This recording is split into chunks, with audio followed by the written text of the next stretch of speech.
रहे news for nation और मैं हूं सांत्वना आपके साथ। बिहार में सभी नगर निकायों में होने वाले चुनाव अब स्थगित हो चुके हैं। पटना हाईकोर्ट के फैसले के बाद बिहार में होने वाले नगर निकाय चुनाव को रद्द कर दिया गया है। आपको बताया कि जहां कोर्ट में सुनवाई के दौरान आरक्षण के पालन की दलील राज्य सरकार से मांगी गई थी और इस दलील के तौर पर राज्य सरकार ने महज पेपर में छपा एक आर्टिकल कोर्ट को दिखाया था, जिसके बाद कोर्ट ने अपना यह फैसला सुनाया और राज्य सरकार के द्वारा जो ईबीसी को आरक्षण दिया जाता था उसे पूरी तरीके से रद्द कर दिया गया।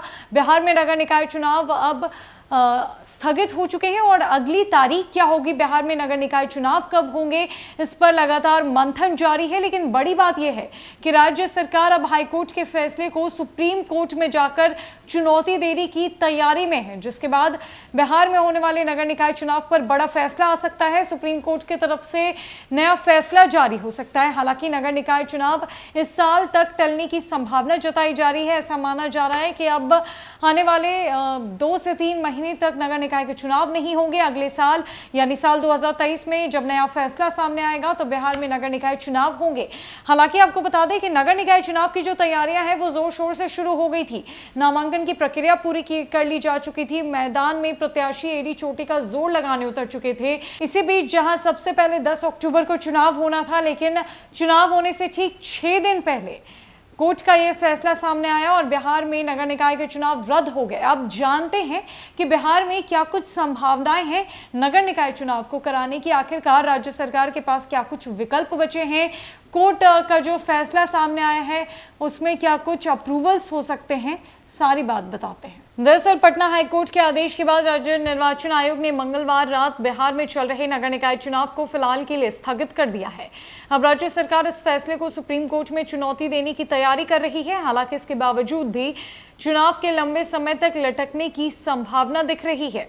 नगर निकाय चुनाव में उम्मीदवार के तौर पर खड़े प्रत्याशियों के मन में कई तरह की भ्रम की स्थिति है। पूरे बिहार में निकाय चुनाव को लेकर जो प्रचार प्रसार का शोर चल रहा था वो पूरी तरीके से थम चुका है। ऐसे में अभी तक उन प्रत्याशियों को ये नहीं पता कि आगे क्या होने वाला है। दरअसल बुधवार को बिहार सरकार के वरिष्ठ मंत्री विजय चौधरी ने साफ तौर पर कहा कि नीतीश सरकार अति पिछड़ों के अधिकार को लेकर सजग है।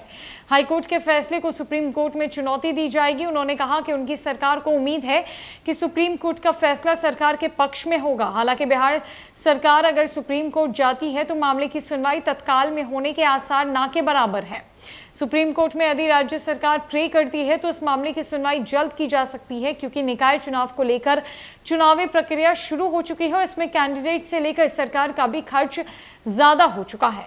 निकाय चुनाव में पिछड़ों को आरक्षण को लेकर सुप्रीम कोर्ट ने पहले ही स्पष्ट आदेश दिया हुआ है कि उसमें किसी राज्य को कोई छूट नहीं दी गई है। बिहार के मामले में भी पटना हाईकोर्ट ने सुप्रीम कोर्ट के आदेश के आलोक में सुनवाई की है। पटना हाईकोर्ट ने सुप्रीम कोर्ट के फैसले का हवाला देकर अपना जजमेंट दिया है। बिहार सरकार की अपील पर सुप्रीम कोर्ट अपने फैसले को ही बदलने के पक्ष में नहीं रहेगा। ऐसी स्थिति में राज्य सरकार यदि सुप्रीम कोर्ट में हाईकोर्ट के फैसले को चुनौती देती है तो यह मामला आगे जाकर फंस सकता है, चूंकि हाईकोर्ट ने कहा है कि ट्रिपल टेस्ट राज्य सरकार को कराना होगा और यह ट्रिपल टेस्ट पटना हाईकोर्ट ने सुप्रीम कोर्ट के आदेश के तहत दिया है। ने बिंदुवार तरीके से बताया है कि चुनाव कैसे और कितने समय में हो सकता है। दूसरे राज्यों में इस तरह के मामले आए थे तो सुप्रीम कोर्ट ने आदेश दिया था कि जो भी आप लोगों ने चुनाव कराए हैं उसे जनरल सीट से घोषित करके चुनाव करें। चुनाव नहीं रोक सकते हैं। जिस सीट पर आरक्षण है उसे सामान्य करके ही चुनाव कराया जा सकता है और यही हाईकोर्ट का आदेश और सुप्रीम कोर्ट ने डिक्लेयर ड्रॉ दिया है। चुनाव आयोग को किसी से कोई अनुमति लेने की जरूरत नहीं है। राज्य सरकार से अनुमति के आधार पर चुनाव नहीं कराई जाती है। चुनाव कराना चुनाव आयोग का संवैधानिक दायित्व है जो कराना होता है और कोर्ट का आदेश जो है उसका पालन करना पड़ेगा। क्लियर करना होगा कि किसी के लिए इस चुनाव में आरक्षण नहीं होगा। ये बिना आरक्षण का चुनाव है। सभी सीट सामान्य माने जाएंगे और फिर से नॉमिनेशन की कार्रवाई होगी। चुनाव आयोग को सिर्फ शेड्यूल नोटिफाई कर देना होगा। आरक्षण खत्म करके शेड्यूल नोटिफाइड करना है। चुनाव आयोग को एक नोटिस करना होगा जिसमें जो भी आरक्षित सीट है उसको सामान्य घोषित करके चुनाव की नई तारीख की घोषणा करनी है। बिहार में नगर निकाय के चुनाव स्थगित हो चुके हैं और जो फैसला है वो अब राज्य सरकार सुप्रीम कोर्ट से लेना चाहेगी, जहां पर हाईकोर्ट के फैसले को राज्य सरकार सुप्रीम कोर्ट में चुनौती देगी और संभवतः सुप्रीम कोर्ट का नया और बड़ा फैसला सामने आएगा। तभी एक बात क्लियर हो पाएगी कि बिहार में नगर निकाय के चुनाव कब होने हैं, क्योंकि ये अस्थायी तौर पर फिलहाल के लिए स्थगित कर दिया गया है और अगर नया फैसला सामने आता है तो नॉमिनेशन की कार्रवाई फिर से होगी, सारी चुनावी प्रक्रियाओं की शुरुआत फिर से कराई जाएगी। हालांकि नीतीश सरकार अति पिछड़ों के आरक्षण को लेकर बेहद सजग है, जिस पर हाई कोर्ट ने ये सुप्रीम कोर्ट का हवाला देते हुए जजमेंट पास किया और कहा कि सभी सीटों को जनरल घोषित कर चुनाव कराया जाए। हालांकि देखना यह है कि बिहार में आने वाले दिनों में नगर निकाय के चुनाव कब होते हैं। संभवतः इस साल चुनाव होने की उम्मीद कम जताई जा रही है। फिलहाल के लिए इस अपडेट में इतना ही। नमस्कार।